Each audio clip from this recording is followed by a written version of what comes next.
ketika Countess Elizabeth Bathory berusia 15 tahun. Ia menikah dengan Count Nadas di sekitar tahun 1576. Hal ini juga berarti suatu aliansi antara dua dinasti terbesar di Hungaria, bagi Nadasdi. Ia adalah pemilik kastil Křižte di Carpathians, yang berasal dari keturunan prajurit. Dan keluarga Elizabeth bahkan lebih istimewa. Dari keluarga mereka telah muncul para jenderal dan gubernur, para pangeran agung dan kardinal. Sepupunya adalah Perdana Menteri negara itu. Akan tetapi lama setelah mereka dilupakan, Countess Elizabeth Bathory akan tetap diingat. Karena dia adalah seorang alkimis. Orang yang berkubang darah dan salah satu model untuk cerita Dracula dari Bram Stoker. Dia wanita yang cantik, menggiurkan, pasangan yang tepat untuk suami 21 tahunnya, yang dijuluki, pejuang hitam. Tahun demi tahun dari pernikahannya Countess Elizabeth Bathory tak kunjung mendapatkan anak. Pada akhirnya Countess Elizabeth Bathory menyerah pada bujukan dari pengasuh tuanya, Ilona Jo. Yang juga merupakan seorang penyihir ilmu hitam, pengikut aliran setan. Dia mulai banyak berkumpul dan menghabiskan waktu dengan para alkimis dan tukang sihir.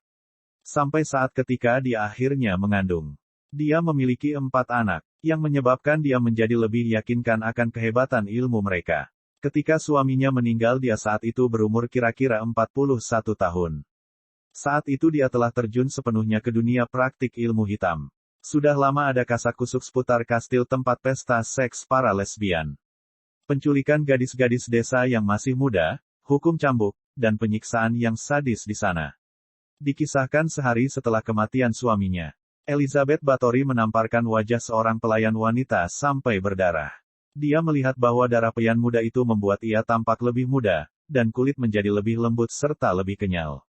Sehingga dia meyakini bahwa berendam dan meminum darah perawan yang masih muda akan membuatnya awet muda untuk selamanya.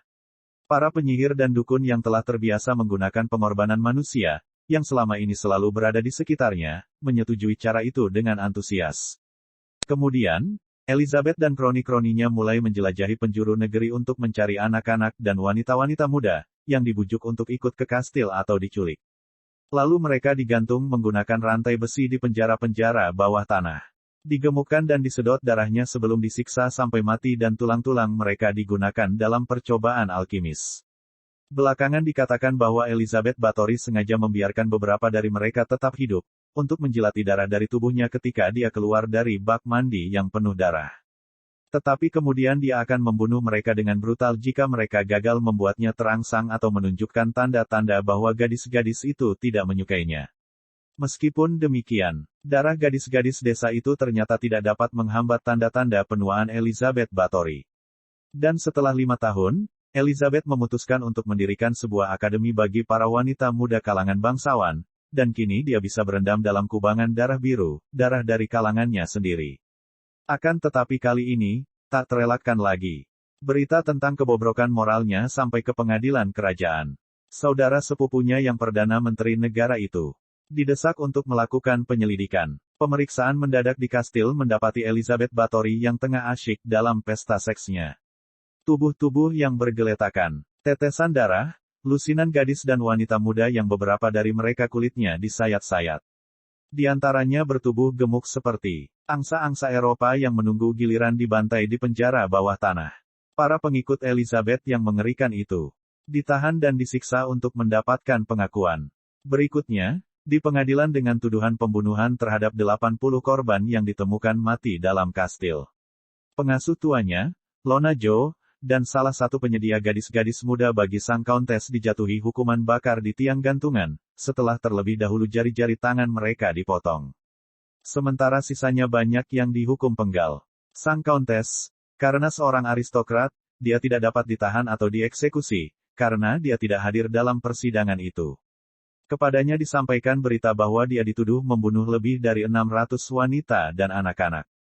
Dia dikurung dalam suatu ruangan kecil di kastilnya. Satu-satunya lubang yang ada di ruangan itu adalah untuk ventilasi dan memberikan makanan. Dia masih relatif muda dan tampak lebih muda dalam kasus pembunuhan yang membuat orang bertanya-tanya. Sejak saat itu dia tidak pernah terlihat dalam keadaan hidup. 4 tahun kemudian, pada tanggal 21 Agustus tahun 1614, diduga dia sudah mati karena sejak saat itu makanan yang diberikan tetap utuh tak tersentuh.